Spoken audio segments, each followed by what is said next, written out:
Alrighty, I am here with Blake Frischer of Hassle Free Outdoor. Blake, give us sort of the background story on how you got started in the landscaping business. It seems like it's a typical place to begin for a lot of people in the trades. It's where I started my career, if you will. But walk me through the story of getting into the business and kind of going from where you began to where you are today. Yeah, man. So we're in year 7 right now. I have a business partner actually, Christian, and he was mowing lawns in high school. You know, your typical like 14-year-old travel in the neighborhood with a push mower, and then kind of leveled up from there. Went to truck and trailer, and then kind of and kept growing. And then he went to school, and he was in school, but it kept growing while he was in school. And he started getting little offers for little construction projects, patios and landscape and walls and stuff like that. And it kind of wasn't his forte. So he reached out to me and brought me on 7 years ago. And it was kind of his decision point. Like, do I just sell my lawns on Facebook Marketplace, or do I make this into a full-blown business? And he and his dad were like, let's just get this thing going and go all the way in.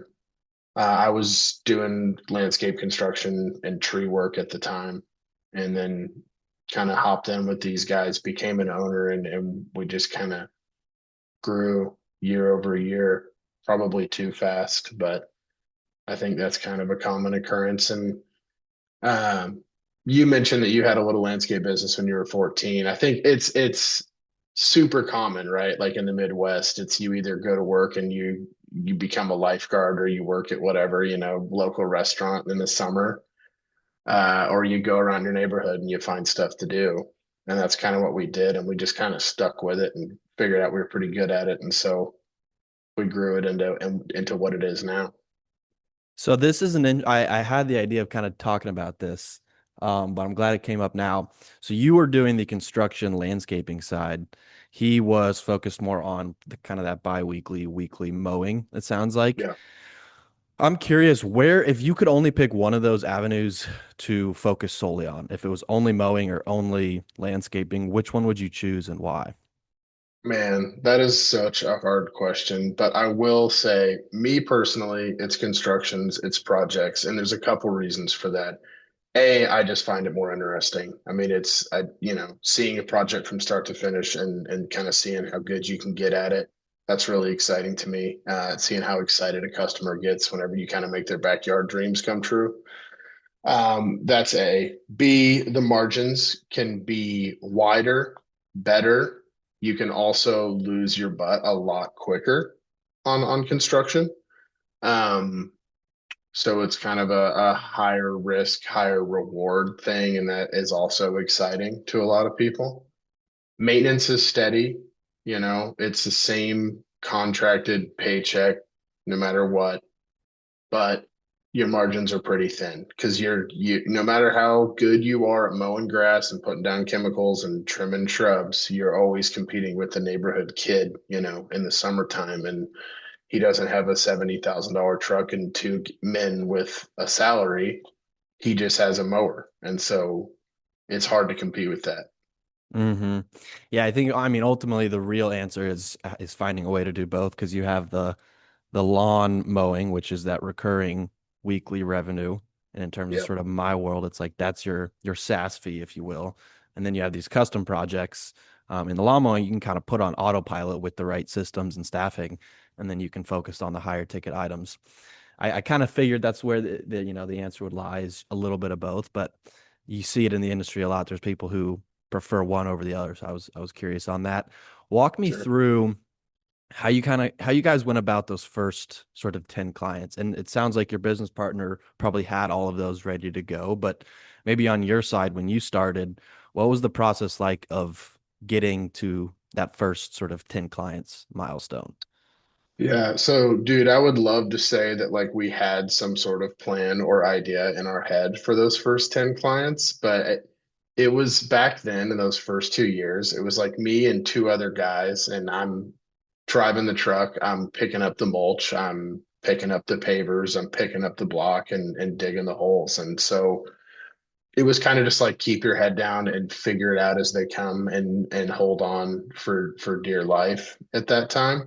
And I think that's something that like young entrepreneurs need to understand is like you see me and Christian and all these other landscape businesses or whatever, name your trade on Instagram, and they've got cool professional pictures and big trucks and heavy equipment and all that stuff. And Christian and I looked at those same accounts and same videos when we were younger, and we're like, we're going to be that, we're going to do that. And it is super difficult to get to that level without just a little bit of like grind and figure it out as it comes. And so no plan is perfect.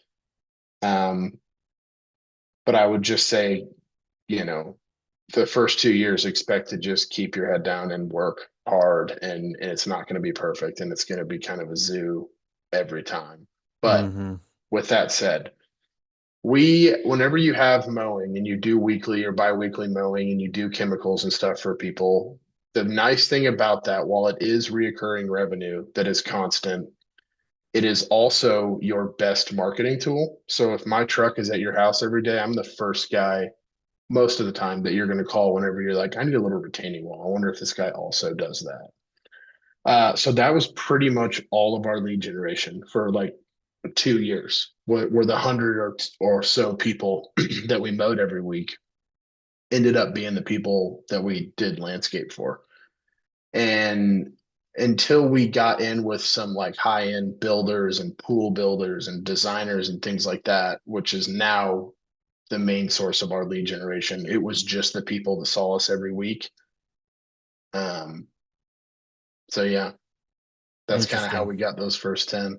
Right. And I think the message there is just like you see, like you said, you see everything online and the glamour of it. And a lot of people want that. And ultimately, the answer is just start doing it and just Hmm. start with that first. Maybe it's a flyer on the mailbox or a post on next door. The key is that you just start and chip away, and consistency over time equals success. I'm Yep. curious. So when I was doing it, my big driver was on next door.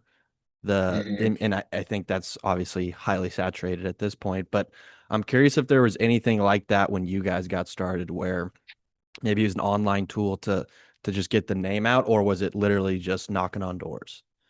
Dude, we were pretty big on Nextdoor or Yeah. when we were younger, for sure. I haven't looked at Nextdoor or done any of that in a long time. Even Angie's List for a while, like we would go on there, but it gets really expensive because they charge you for every lead, and sometimes they charge you whether the lead pans out or not. Um, we also did a couple little programs like and this kind of ties back into how to make a little bit of cash in the wintertime to keep the lights on. We would do this like mulch pre-sale. So we would send out a flyer to every mow customer and we would go door to door to every neighborhood that we mowed in and drop off a flyer. And it would basically be, if you pay us for mulch now, we will install it on the date of your choice. So you pay us 50% of the, mulch now and you get a huge discount per yard installed and you choose when we install it. And that was pretty popular. People were like, yeah, I'll pay, whatever, $70 a yard as opposed to $100 a yard installed if, and pay you now and then have you guys come do it in May or April. And that was kind of a successful little program for us. And it helped us get our name out there too. I like that. So you got to this point where, okay, we're all in on the business. You've joined forces. Um, how would you advise somebody who is going from that stage of they've got maybe 30, 50 weekly mowing clients, and they want to go to what you have on your side is called the entrepreneur, which I think is a great term because it adds a little bit more of a professionalism to this industry because I mean there's so much money to be made in it. But like we've talked about, a lot of it is the neighborhood kid who's just pushing around his mower. What are the Mhm. levers? Maybe it's, 1 to 3 levers that somebody needs to pull to level up to that point of being a true business owner or a launchpreneur, as you put it. Yeah, I would say first, and we talk about this with our guys every week, is our people pay us for a perfect product. So your product has to stand out. Because the neighborhood kid cannot stripe 48-inch perfect lines every week with perfectly sharp blades. He just can't, it's just not in his forte. He doesn't have $15,000 mowers. He doesn't have the experience. And so that's a perfect product. And it doesn't have to come with a $15,000 mower, but if your product isn't setting you apart, then there's no, the next two levers or whatever are not going to matter. So first step, perfect your craft, perfect your product. I would say second step would be, and we talked about this kind of briefly before we got on here, would knowing your numbers. Like with a perfect product comes the ability to charge kind of a premium for that. And you have to, decide what that is and what that looks like with your overhead and what your customer base is willing to pay. But if you have a perfect product, you can charge for it and they can't argue too much about the price. And if they do, then they may not be your customer. So that third thing is, and we've done this year over year, and it's not because we're too good for people or anything like that. It's just we have to pre-qualify some of our customers, and Mm. we've gotten rid of the wrong customers. People that don't use us for a single other service other than just a weekly mow. They complain at the 10% or 6% increase year over year or whatever. And so, or they're just routed, the density's not good for our crews. So they got to go way out of the way to get to these people. Uh, those were the kind of things that we started to do to really set ourselves apart. That's interesting. I never really consider you hear it, somewhat frequently, but almost firing your customers when they're not the right Yeah. ones for you. That's really interesting because what you think about is, okay, let's say you have one bad customer who is always calling in and complaining, or they're not willing to do that increase. And there's just a lot of manual work that goes with it. If you lose that customer, but you make up for it with a good customer who's paying twice as much, clearly that value offsets. So it's almost like don't be afraid to get rid of the bad customer if you can replace it with a much better one. And it doesn't even you don't even have to find the next guy to pay double to offset his cost because his cost is gone when he's gone because he's taking up so much of your bandwidth and he's calling weekly. He's calling it twice a week and you're driving to his house to look at something, and it's just taking a bunch of time and your time is valuable. And if that person's costing you more time than they are worth, then it's just time to let someone else take care of them. And that's perfectly okay. You can do it in a professional way. You don't even have to say, hey, you're a pain in my butt, so I'm cutting you loose. You can just say, hey, we don't service that area anymore. I apologize. It's been great. Thanks for the business. And they'll find somebody else willing to mow their grass. It's not a big deal. Right. But a key part of that is in order to be able to do that, you have to have that level of the perfect product. Yep. What are some, you mentioned a few of them, and when I'm driving down the road and I see those perfect 45-inch lines, I'm like, God, how do they do that? I mow my yard and it doesn't look like that. What are some like maybe 2 to 3 tips? How do you deliver a perfect product in the landscaping space? So again, Christian, my partner, he runs all the turf stuff, but I will say you don't want me on your mower because that you will not get a perfect product. I'm not good at it. My guys are surgical. So it's time. It's 100% just time on that equipment. It's sharp blades, and it's like we're twice a week sharpening because our guys are hitting 30 properties a day, something like that, and that beats those blades down. And I would say your startup, go to Harbor Freight, get a bench grinder, watch some YouTube videos, figure out exactly how to keep those blades perfect, and that's going to give you your best bang for your buck to start. And then, trimming, blowing, all of that. Nice, neat lines. Take that extra couple minutes. It might mean you can get one less property a day done, but it means the properties you did get done are going to be willing to take a 5, 6% increase the next season. And then bam, you've more than paid for the property you didn't get done at the end of that day Hmm. with less work. So how do you mention the 5 to 6% increase? How do you kind of go about knowing what to charge for the product? And obviously there's confidence in your product when you know when you're increasing it every year, but how do you kind of find the line between, hey, this is too much? Obviously, if you do 5 to 6% every year after 20 years, that's Hmm. going to be quite the expensive lawn. Hmm. How do you find that balance of what to charge? Well, I would love to say that we have all that 100% figured out, but I think no business has exactly figured that out, at least at our size, right? And I can speak from the construction aspect on that because on as far as like mowing prices, maybe we have Christian on here sometime and he can tell you all about Yeah. that stuff. But I can tell you that our labor rates have gone up. The markup on my materials have gone up just a little bit. Materials themselves have gone up. I have to charge for equipment now that I didn't own 2 years ago that we used to, go rent or just do without. And it would take a whole extra day to do it because now we don't, now we own a loader or an excavator or whatever.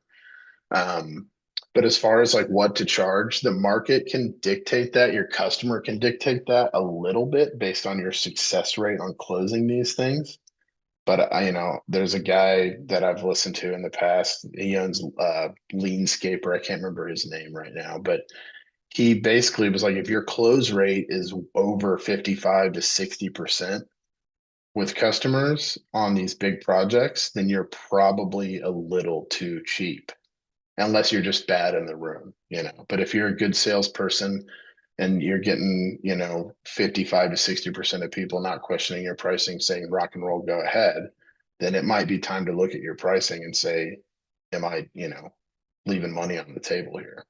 And again, it's that same thing of maybe someone who's in that situation has the fear of, well, I'm going to win less jobs if I do that. But if your price is higher, you can afford to have less jobs. So you're doing less work and making the same amount of money.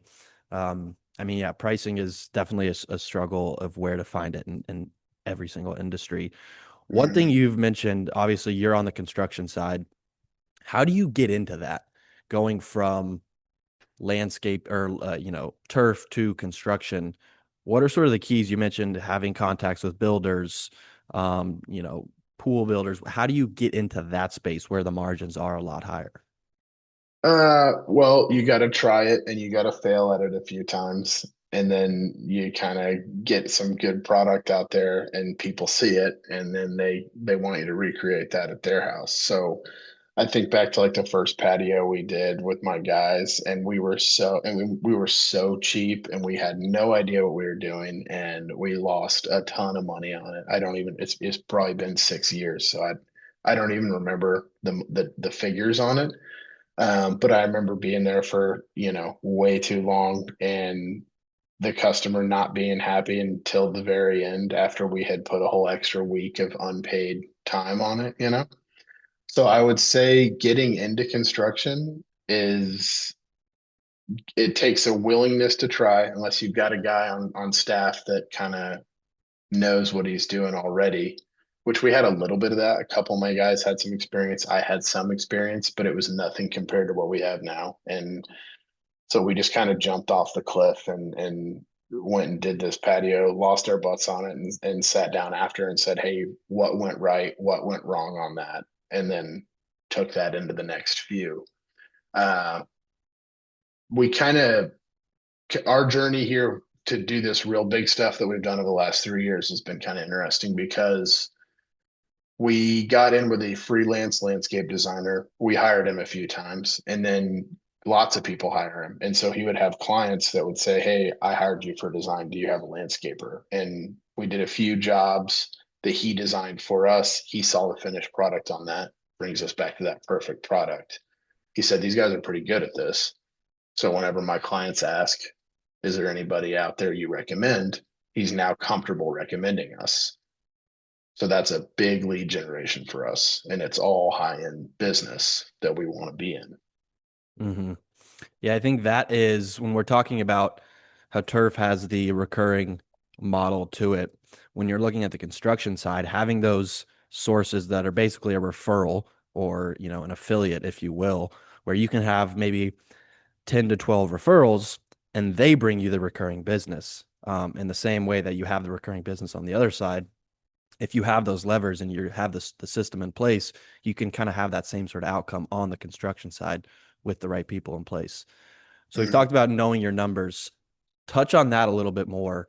What is the importance? I mean, it seems obvious knowing the difference between your top line and bottom line, but Yeah. Maybe talk about why so many people forget that, and just how that's been important for you. Well, I'll just use us as an example. Year over year, we've grown massively from revenue standpoint, like crazy, crazy growth over the last 5 years. Um, and we're in a kind of a position that every small business our size gets into, where you're in that like $2 to $5 million revenue range, and you can't afford to not have office staff, and you can't afford to have office staff. And so what happens is Christian and I, and this happens to a lot of guys in the trades, is he and I are out in the field every day, or I'm meeting with a customer, or I'm at a lunch, or I'm selling, or I'm dropping a machine off to the guys because, they're already trailers are full, whatever it is. And then that leaves nighttime pretty much for me to come back here and go through all of the spreadsheets and all of the costs of the day and things like that, uh, to figure out exactly what each job is costing us to do and are we hitting our numbers. And so for years and years, it was not a priority.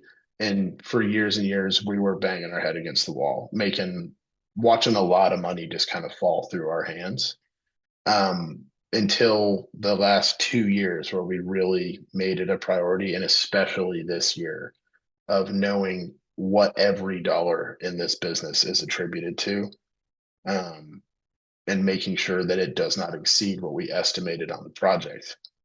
And if it did, then how do we avoid that on the next one? Or was it in the contract and doesn't need to be a change order? Things like that. Hmm. I mean, this seems like it's a big issue with the specific place you're at and the scale. Talk about some of the other issues. Like, what is the most pressing issue that you guys have while you're at this pace of sort of that exponential growth?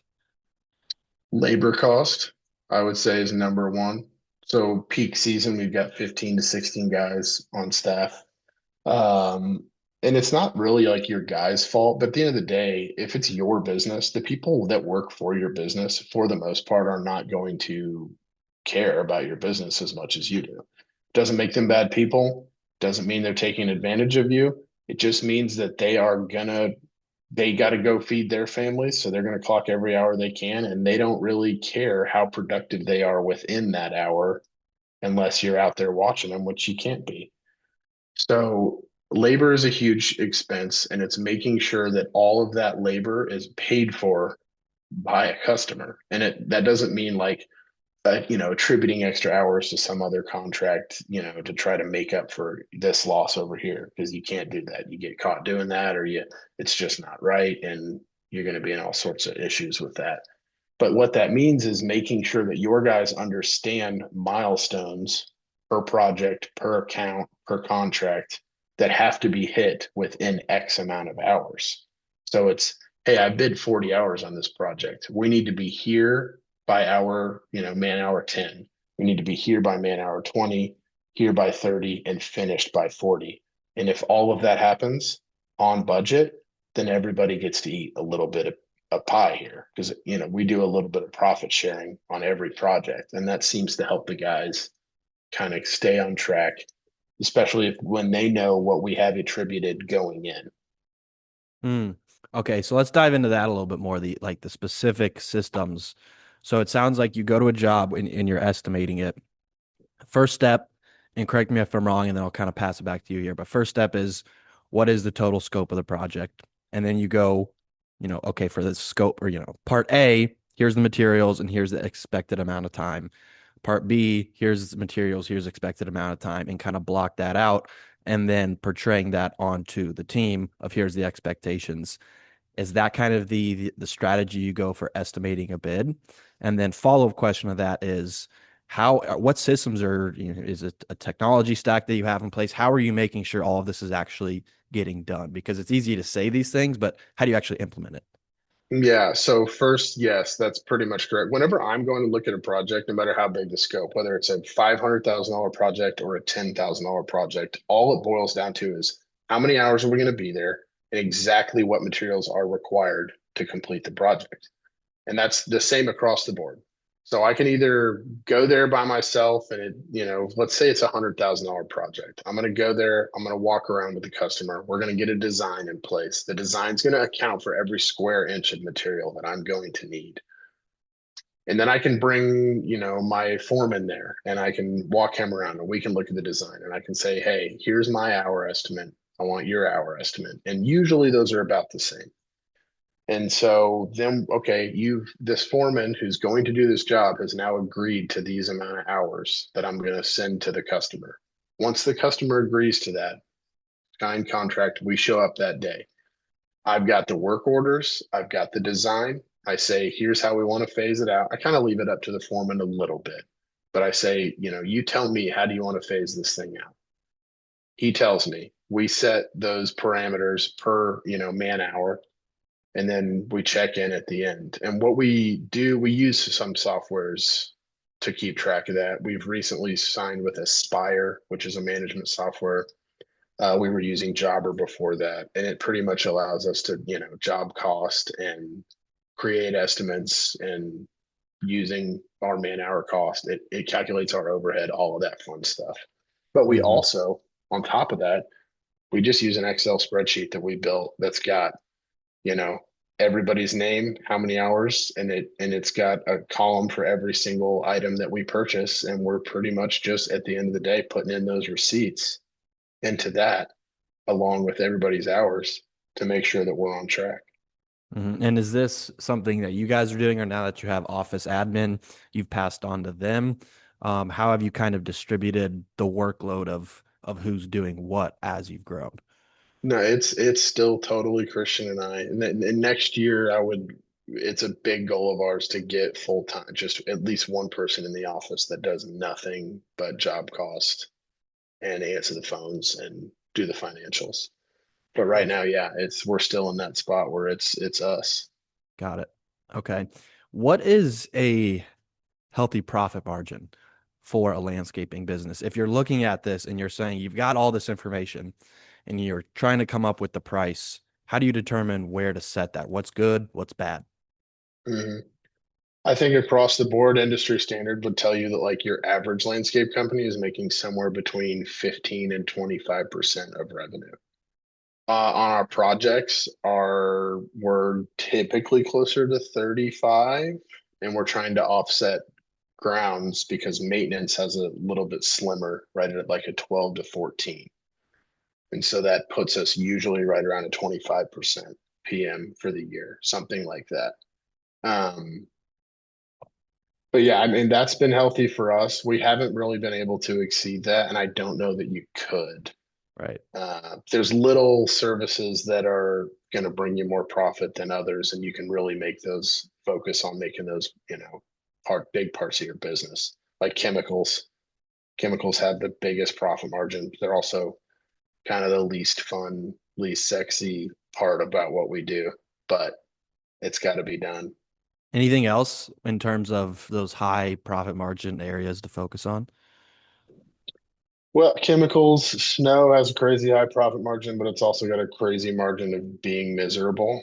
Um, Construction can have a really great profit margin, and then irrigation maintenance and installation is another thing that's a lot of headache, but it's a lot of profit. Hmm. Interesting.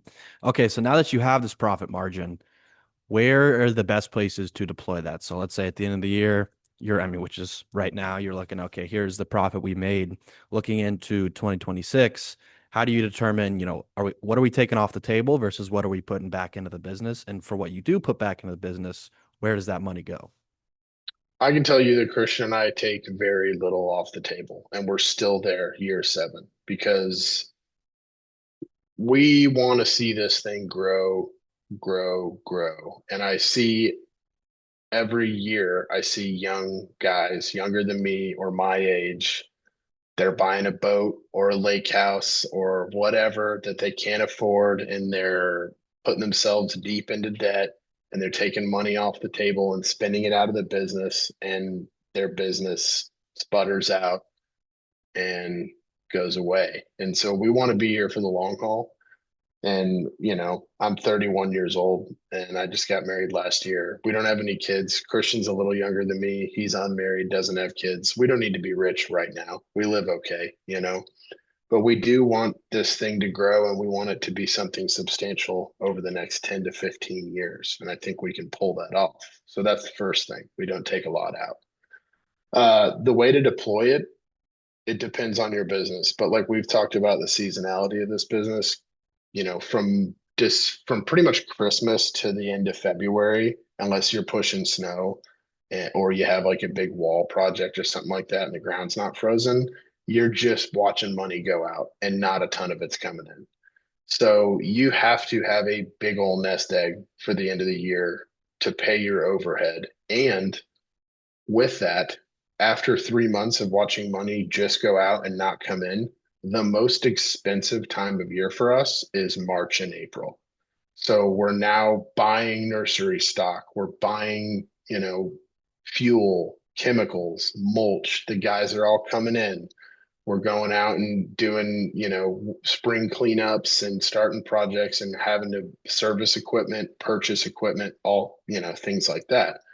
So on top of that wintertime slowdown, your most expensive season is right after that. So you really have to be mindful because this business can be a cash eating monster. And if you're not careful, it can get away from you quick. Hmm. Yeah, it's got to be. I'm trying to think of another industry that has that sort of unique component to it where it's money making, and then it kind of all cuts off with a few sporadic things in between. And then it doesn't just sort of slowly ease into it. Mhm. It's that the second that's over, it's all going into place. It's a tough challenge to have. It is. And I mean, what are some of the ways? Is it really just having that nest egg at the end of the day that's what kind of keeps it going? Um, Again, we're not a perfect business. We struggle in a lot of aspects, but I will say Christian and I have done a pretty good job over the years of really looking at our expenditures and trying to be smart and trying not to make big purchases in the wintertime unless it's like a necessity or something like that, or it's a piece of equipment that we have to buy because we're spending much more on renting it or something like that. But yeah, you just have to kind of lay low and keep your head down in the wintertime and try to keep expenditures low. And that's kind of the only thing that's pretty much all there is. There is no secret to making it through the winter. You just got to hold on to that cash at the end of the year and be smart about it. And that's another reason not to take a bunch out and send yourself to Italy or something like that, like I want to. Exactly. Okay, so let's talk about the team. Um, how do you go about sort of training the team and building that team up? And walk me through the importance of training and sort of the investment versus the payoff of that. Yeah, so training is ask any landscape business, us included. What do you train? How do you train? What's your training program? And it's going to be we hire a guy. When can you start? Great, Monday morning, throw him on a crew, and then ask the crew a week later, how's that guy doing, by the way? That's, industry standard. Um, and so training is going to be and has been for a little while this year a big focus for us going forward because we want our guys, and it all ties in. You want your guys to have ownership. You want them to be accountable for every hour. You want them to understand that when they break something, it costs money, and that hurts the bottom line. And what better way to do that than to train them up to standard and have them know the ins and outs of this business as well as Christian and I do. And so that's kind of what we've implemented here is we have two managers now underneath us, and we send them to industry training, through Unilock or Paver Supplier. Site One is a landscape supplier, and they bring that stuff back and they kind of teach it to the guys, and then also we share financials with them. We share, job breakdowns at the end of the job with them, and kind of keep them as educated as we possibly can. What does the structure look like for this type of business? There's the owners, the managers, but walk me through the organizational structure and how you kind of put that together as you scale. Yeah, so there's Christian and I, we're the owners, and we have pretty much just been the only managers for like 4 years.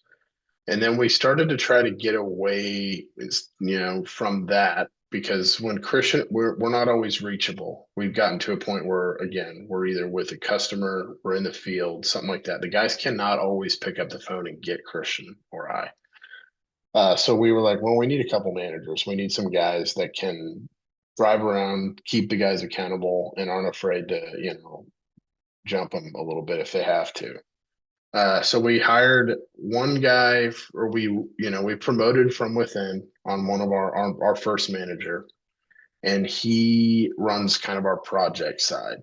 And all the guys report to him. And underneath him of those two project crews, each of those crews has a crew leader or a foreman. And then so it's going from me to his name is Israel, the manager, goes to him, and then it goes to Teddy, who is a foreman on crew one, and Axel, who is a foreman on crew two. And then they've got their three employees under each crew member or each crew leader. So that's how that breaks down. And it's the same way on maintenance. So we've got a maintenance and irrigation manager underneath Christian. And then of those teams, those are two-man teams. But one of those two guys is a crew leader on each of those maintenance crews, the mowing crews. And again, that just kind of helps, even though it's only two guys, but whoever's driving that truck typically is that crew leader, and it keeps that crew accountable. Hmm. Talk about promoting from within a little bit more. Well, some people, some companies are afraid to do this because it is difficult for a guy to go from your peer to your boss, and that can be kind of a funky transition. I think it's gone pretty well for us. And I think whenever you promote from within and you outline what it takes to be successful and grow in your company, then again, it just everyone in the company wants some ownership. They all take ownership. They all want to be that guy above them, and they want that pay scale, they want that company truck, and they want that title. And if you show them the path to get there, then when they come to you, there's another problem in this industry, or problem. Another thing in this industry is that year over year, your guys are going to come to you and they're going to say, "Well, it's been another year. I want a raise." And if you have no path for them to climb, and you can't say, "Here are the 5 things you have to do within this company this year to achieve that next level," then you don't really have much of a leg to stand on whenever they come to you and ask you for a raise and you don't think they deserve it. But if you say, here are the 5 things that I, you know, need from you to become a crew leader or to be a or a B technician or whatever it is, then and you have done 4 of them. So as soon as I see that fifth thing start to happen over the next couple months, come back in. I'll call you back into my office and we'll talk and we'll get you that raise. And so then they have an actual, process to look at on how to get paid more than just being there, being a warm body for a year. I think that there is something to longevity within a company to get paid more, but there's also you got to bring something to the table. Absolutely.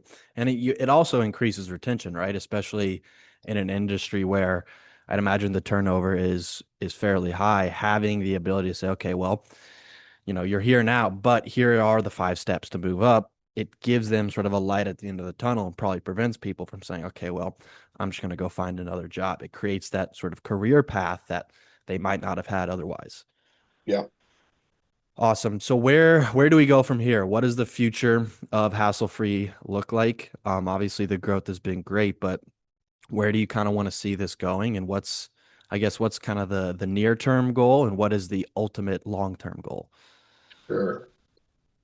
The near term goal is continue to get more dialed in. Um, we want to really, really be organized, be a system machine. I want this thing to be able to run. If Christian and I decided to leave for 6 months, I want this business to be able to run without us. Um, Now, obviously, that's a lofty goal. And when you're an entrepreneur and you have a small business, what happens is you ultimately become the business. And it's like most of my big customers have my cell phone.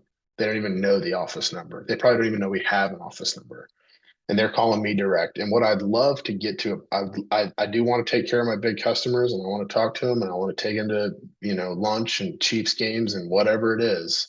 But at the end of the day, if they have a question about product or install or timeline, I do want there to be a manager there that can answer that for them, because that allows me to go out and sell and to be the face and to bring on more big customers. So that's first immediate goal is move incrementally closer to being able to step away from the business. And then long term, it's continued steady growth. Again, I don't care if we become a $30 million a year landscape business. I just want to be a 25% profit margin landscape business, and I want everybody to get paid. And I've long said, we've got managers that make great money here. If my guys make more than me, I don't really care. They got to take things off my plate if they want to get paid more. So that's kind of our ultimate goal. I don't know that if we plan to build this thing up massively and sell it, I doubt that's kind of the path. Christian and I have not really talked about a 15-year down the road what we would do. But, you know, I would, again, if the business is running itself and we've got managers and general managers that kind of can do a lot of our roles, then I don't see a reason why we would want to get rid of this thing. Absolutely. And I mean, just the ability to have those systems in place, it gives you that freedom of choice where if you have a system, you become 10 times more sellable, if you will, than somebody who is doing everything on paper. And if they walk away, the business isn't going to run. But it also gives you the freedom to say, hey, I'm just going to step away and the business will continue to run. So it gives you that freedom to take that choice. And then Hmm. another thing that I've realized in having these conversations, obviously you're a younger guy and the trades industry is starting to skew younger, but having these systems and the technology in place and implementing these processes into businesses like this can have such a huge impact and differentiator when the guy who's been running it for 50 years is doing everything on paper and you have an incredibly dialed in system with great technology in place. It's just another way to differentiate yourself. So love the Hmm. idea of building out the systems. Blake, where can people find you and who do you want to reach out to, whether it's people looking for a job, people looking for services? Where can they find you? Dude, I mean, our website and our Instagram. I think we're Hassle Free Outdoor KC on Instagram, and I think we're hasslefreelawns.com online. Um, Now we love servicing Kansas City. I love the people here. I love, the projects we get into. We seem to be in a great market. It can be a little saturated, but again, if you set yourself apart, you have a good product, and you don't have to be the cheapest guy, just be the best guy. That's where you'd rather be. And the best can be totally up to you, doesn't mean the most expensive materials, it doesn't mean the flashiest projects, but if someone hires you to build a 10-foot retaining wall that's a foot high, and it's going to be one day of work, it should be perfect. Just make it as perfect as you can. Take pride in that and take care of your people. Beautiful. Well, thanks so much, Blake. Thanks, man.